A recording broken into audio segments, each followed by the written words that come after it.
Assalamualaikum. Today we start the partial fraction case 1 again, and in this we consider the improper fraction and the non-repeated fractions, right? When the denominator is non-repeating and linear. So for this we first go for improper fraction. अगर आपको improper fraction के बारे में पढ़ना है तो एक link मैं यहाँ पे शेयर कर रही हूँ जिसमें प्रॉपर और इम्प्रॉपर फ्रैक्शन का डिफरेंस बताया है। इसके साथ ही नॉन रिपीटिंग का एक केस हम ऑलरेडी कर चुके हैं जिसमें हमने प्रॉपर फ्रैक्शन को कंसीडर किया था। आज हम इम्प्रॉपर फ्रैक्शन के बारे में पढ़ रहे हैं। इम्प्रॉपर फ्रैक्शंस क्या होते हैं? जिसमें न्यूमरेटर और डिनोमिनेटर की डिग्री या तो बराबर होती है या फिर क्या होती है, ग्रेटर होती है, राइट। तो यहाँ पे देखिए एक्स स्क्वायर आपका न्यूमरेटर में आ रहा है और डिनोमिनेटर में आपके पास x into x again makes x square. तो सबसे पहले तो हमें ये करना होगा कि हमें इसको जो है मल्टीप्लाई करना होगा, यानी x-2 को x+3 से, और उसके बाद फिर हम इसको लॉन्ग डिवीजन से प्रॉपर पार्ट में कन्वर्ट करेंगे। And how to get the long division? The numerator is basically, if you go back, the numerator is becomes now, this is equal to x square plus 2x plus 1 divided by x multiply with x plus 3 is x square plus 3x minus 2 multiply with the second one, so minus 2x minus plus minus 3 2 ज़ा 6। तो ये आ जाएगा आपके पास x square plus minus minus x, because plus 3x minus 2x gives you plus x, और 3 minus 2 1 होता है, साइन ग्रेटर का आता है, माइनस का 6। Numerator remain same. अब यहाँ पे भी आप देख सकते हैं कि डिग्री दोनों की सेम है, तो it is a case of improper. अब इसको हम कन्वर्ट करने वाले हैं प्रॉपर फ्रैक्शंस में, राइट। तो how to do this? We convert this by long division. हमने डिनोमिनेटर को रखा, न्यूमरेटर को पुट किया। अब फर्स्ट स्टेप में आपको पता है कि आपको फर्स्ट वैल्यू को क्या करना होता है, आपको फर्स्ट वैल्यू को कैंसिल आउट करना होता है, राइट। आपके पास एक्स स्क्वायर है यहाँ पे और यहाँ पे भी एक्स स्क्वायर है, तो सिंपल मैं वन टाइम लूँगी पूरी टर्म को, तो मेरी एक्स स्क्वायर वाली टर्म कैंसिल हो जाएगी। तो एक्स को 1 से मल्टीप्लाई किया तो सेम यही टर्म आपकी यहाँ पे आ गई।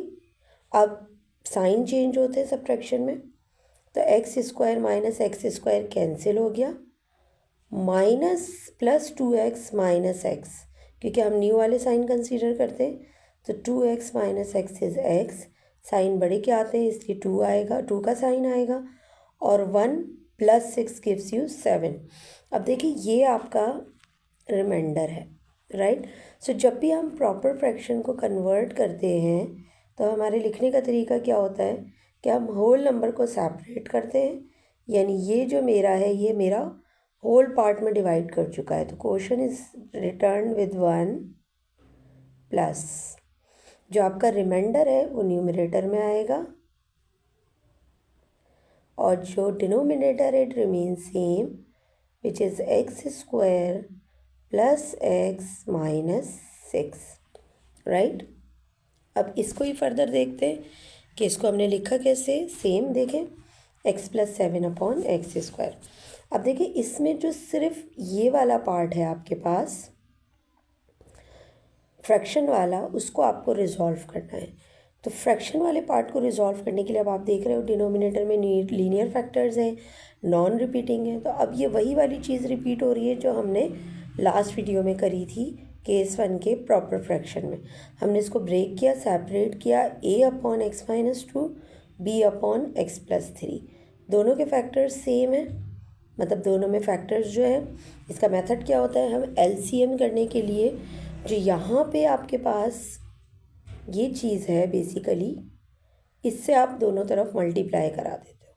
तो जब आप बोथ साइड मल्टीप्लाई कराओगे तो आपके पास ये चीज़ बन जाएगी x+3, क्योंकि x-2 ऑलरेडी नीचे था तो वो कैंसिल हो गया, और b के साथ आ जाएगा x-2। सेकेंड साइड पे x+3 7 रिमेन सेम, राइट। अब ये आपकी मेन इक्वेशन है। इस इक्वेशन में आपको 1 बाय 1 फैक्टर्स को ज़ीरो पुट करना है, यानी ज़ीरो लेके वैल्यू निकाल के पुट करनी है, और सेकंड a और b की वैल्यू निकालनी है। तो पहली दफ़ा में तो मैं सपोज कर लेती हूँ x+3 ज़ीरो है, 3 वहाँ जाके नेगेटिव हो गया, तो x की वैल्यू क्या आ गई -3। अब इसी सेम इक्वेशन में हम x की प्लेस पे -3 पुट करेंगे तो a की वैल्यू ज़ीरो हो जाएगी, और b की जगह आ जाएगा -3 -2। देखें यहाँ पे b की जगह आ रहा है -3 -2, और इसी तरीके से सेकंड साइड पे भी x+7 की जगह -3 +7 आ गया, ±4 हो गया, -3 -2 जो b के साथ है वो 5 हो गया विद नेगेटिव साइन। अब ये -5 डिवाइड में चला जाएगा सेकंड साइड पे, और आपके पास इक्वेशन बन जाएगी -b इज इक्वल टू -4/5। अब आपने a निकाल लिया, अब आपको इसी इक्वेशन के अंदर नेक्स्ट फैक्टर को ज़ीरो लेना है, विच इज़ x-2 b के साथ। तो अब हम यही काम दोबारा से करने वाले हैं इक्वेशन में पुट करने का। x-2 को ज़ीरो लिया, x की वैल्यू क्या आ गई 2। अब ये चीज़ हम इक्वेशन में पुट करेंगे और उसको फर्दर सॉल्व करेंगे। 2 + 7 9 हो गया, 2 + 3 5 हो गया, सो आंसर आ गया आपके पास 9/5। अब a और b को अगर आप ओरिजिनल क्वेश्चन में पुट नहीं करते हो तो आपकी वैल्यू जो है वो नहीं चेंज होगी। तो इस इक्वेशन में a और b की वैल्यू जो हमने निकाली है -4/9 और 7/9, वो हम पुट करेंगे। 4/5 और b आया था आपका, a आया था 9/5, दोनों को पुट करेंगे। ये हमारा जो है ना बेसिकली ये वो पार्ट है जो हमने एज अ फ्रैक्शन किया। बट अगर आप ओरिजिनल क्वेश्चन देखो तो ओरिजिनल क्वेश्चन में 1+ हमने जब रिजॉल्व किया था तो हमने 1+ भी लिखा था। तो 1+ यानी हमारी जो मेन इक्वेशन थी डिवाइड के बाद वाली वो आएगी, और उसमें हम पुट करेंगे ये वाली दिस इक्वेशन। ओके, तो हम इसमें ले जाके पुट कर रहे हैं। Basically 1 remain same, x+7/x² + x - 6 की जगह ये सारी चीज़ें आ गई हैं जो हमने अभी निकाली हैं, right. So we go for the next.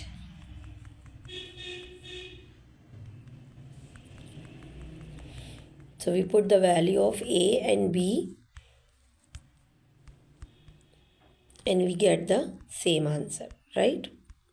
ये आ गया आंसर आपके पास, note down this. Okay, now we do the same with the different example.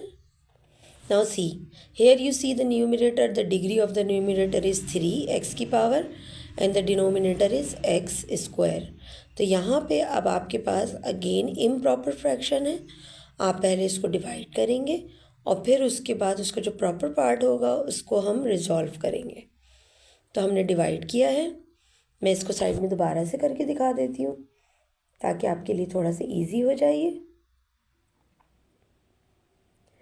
We put the numerator x³ 5x² minus का 7 and the outside you have 3x² minus का 2x minus का 1।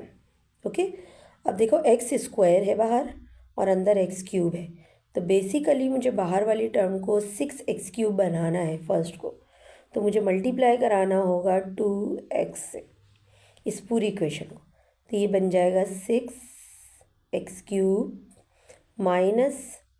Minus 2 × 4 x × x² minus plus minus 2x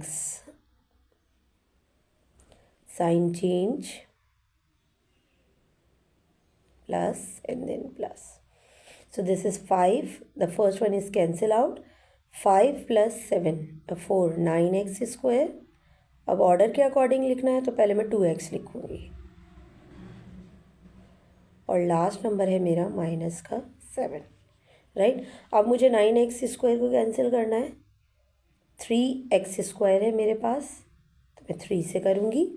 3 3 9x² minus 2x plus 3 minus का 6x और -1 plus 3 minus का 3। Sign again change, cancel out. Second term में ऊपर लिख रही हूँ तो प्लस प्लस क्या है, प्लस, तो ये आ जाएगा 8x, 2 + 6 गिव्स यू 8। और इसी तरीके से इसके भी साइन चेंज होंगे, तो हम न्यू वाले साइन को कंसीडर करते हैं। तो plus in minus gives you minus, -4 + 3 is minus का 4। अब अगेन देखो ये 8x - 4 हमारा रिमाइंडर है, तो ये न्यूमरेटर में आ जाएगा, डिनोमिनेटर सेम रहेगा, और ये वाली टर्म हमारी होल है तो ये पहले आ जाएगी। ओके, तो हम इसको रिजॉल्व करके देख लेते हैं। ये लिखा हुआ था but I will do the same thing.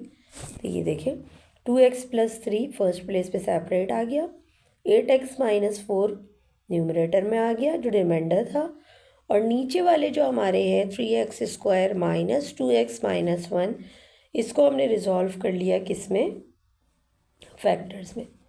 कैसे किया, 3x² - 2x - 1, हमें फर्स्ट और लास्ट को मल्टीप्लाई कराना होता है। 3 × -1 गिव्स यू 3, 3 - 1 गिव्स यू 2, यानी हमें ऐसे नंबर्स लिखने हैं जो 3 और 1 से मल्टीप्लाई हो तो 3 आए, और जब माइनस या प्लस करें तो मिडिल आए। तो मैं मिडिल को रिजॉल्व कर रही हूँ 3 और 1 में। So minus plus x minus 1, right. 2 के फैक्टर्स के पेयर बनाने हैं हमें, 2 के पेयर्स। फर्स्ट 2 से क्या कॉमन है, 3x, रिमेनिंग बचा x माइनस ये होल चला गया है तो 1 प्लस लास्ट में से कुछ भी कॉमन नहीं है तो 1, x - 1। अब आपके दोनों फैक्टर्स सेम आने चाहिए, इसका मतलब है आपने ब्रेकिंग ऑफ मिडिल टर्म सही करी है। रिमेनिंग बचा आपके पास 3x + 1, फैक्टर सेम आ गए। अब ये वाली चीज़ जो आपकी है, this only goes for the fractions और द पार्शियल फ्रैक्शन, तो हमने इसको कंसीडर किया। हमारा ओरिजिनल क्वेश्चन वही है, बट अब हमारा काम स्टार्ट हो रहा है, यानी हम उसी तरीके से a/b, a/a 3x + 1 और b/x - 1 लेंगे। उसी तरीके से हम इस न्यूमरेटर वाले को, इसको बेसिकली राइट 1 बाय 1 दोनों से मल्टीप्लाई कराएंगे। यहाँ 3x + 1 है तो a के साथ x - 1 आ जाएगा, b के साथ x - 1 डिनोमिनेटर में है तो b के साथ 3x + 1 आ जाएगा, राइट। हमारे पास इक्वेशन आ गई, 8x - 4 = a x - 1 plus b 3x + 1। अब 1 बाय 1 फैक्टर्स को इक्वल टू 0 लेना है, x - 1 को 0 लिया, 1 पुट कर दिया इक्वेशन नंबर 2 में, तो 8 × 1 - 4, राइट, = 3 1। अब आपने यहाँ पे 3 × 1 1 3 होता है और +1 4 हो जाता है। लेफ्ट साइड पे 8 - 4 4 होता है, राइट, तो यहाँ आ जाएगा 4। जब आप इसको कैंसिल आउट करोगे ये 4 पॉजिटिव है, राइट। जब आप इसको कैंसिल आउट करोगे तो b की वैल्यू आ रही है आपके पास 1।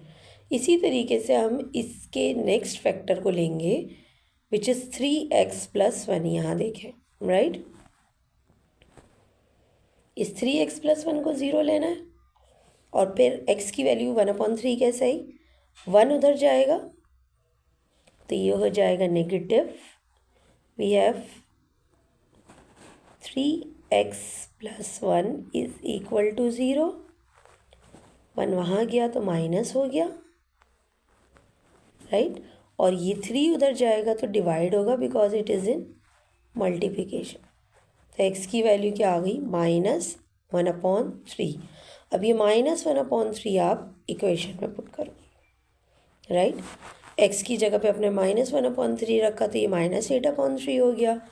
ए की जगह पे जब आपने -1/3 लिया तो इस स्टेप पे आपको एलसीएम लेना पड़ रहा है। 3 इज़ अननोन। अगर मैं इसको थोड़ा लार्ज करके दिखाऊं तो यहाँ पे ये 3 जो है आपका, राइट, इसके साथ यहाँ कुछ भी नहीं है, तो इसका मतलब मुझे यहाँ पे भी 3 चाहिए लाइक टर्म्स के लिए, और जो मुझे चाहिए होता है उसी से मैं मल्टीप्लाई भी कराती हूँ। सो 3 1 ज़ा 3, सी हो गया -1 -3, -1 -3 इज़ -4, तो ए के साथ आ गया -4/3, और बी में भी देखें इसी तरीके से लेफ्ट साइड पर 3 × 4 होगा आपका, राइट। यहाँ पे देखें ये वाली चीज़ जो है ये 3, यहाँ पे भी मुझे 3 ही चाहिए, तो बेसिकली ये 3 से ही क्या हो रहा है मल्टीप्लाई, तो फिर 3 4 टाइम्स क्या हो गया 12, तो -8 -12 20 हो गया, क्योंकि माइनस माइनस क्या होता है प्लस, तो ये आपके पास आ गया -20/3 -4/3। अब आप चाहो तो इक्वल के दोनों साइड कैंसिल कर सकते हो, क्रॉस मल्टीप्लाई करना चाहो तो क्रॉस मल्टीप्लाई कर सकते हो। क्रॉस मल्टीप्लाई कैसे होगा, 3 × -20, if I move all the terms with a, जो ए के साथ टर्म्स हैं अगर मैं उनको सबको क्रॉस करा दूँ, -20 × 3, ये 3 उधर जाएगा और ये 4 डिवाइड में आएगा, राइट, और ये हो जाएगा 3 × -4 = a। अब 3 3 कैंसिल, 4 5 टाइम्स, और माइनस माइनस भी कैंसिल, तो a की वैल्यू आ गई आपके पास -4। इस ए बी को ले जाके आपने पुट कर देना है क्वेश्चन नंबर 1 की फर्स्ट वाली जो हमने एक प्रॉपर फ्रैक्शन की इक्वेशन बनाई थी उसमें, ये आपका रिजॉल्व हो गया। अब यहाँ से हमें एक क्वेश्चन प्रैक्टिस वर्क की तरफ आते हैं, क्योंकि प्रैक्टिस भी ज़रूरी है।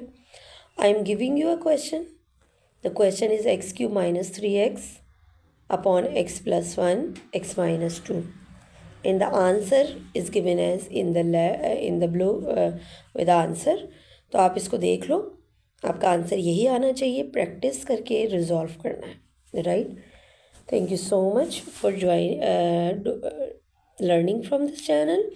और अगर आपको इसका केस 1 रिपीट नॉन रिपीटिंग का विथ प्रॉपर फ्रैक्शन देखना है तो लिंक में गिवन है। अल्लाह हाफिज़।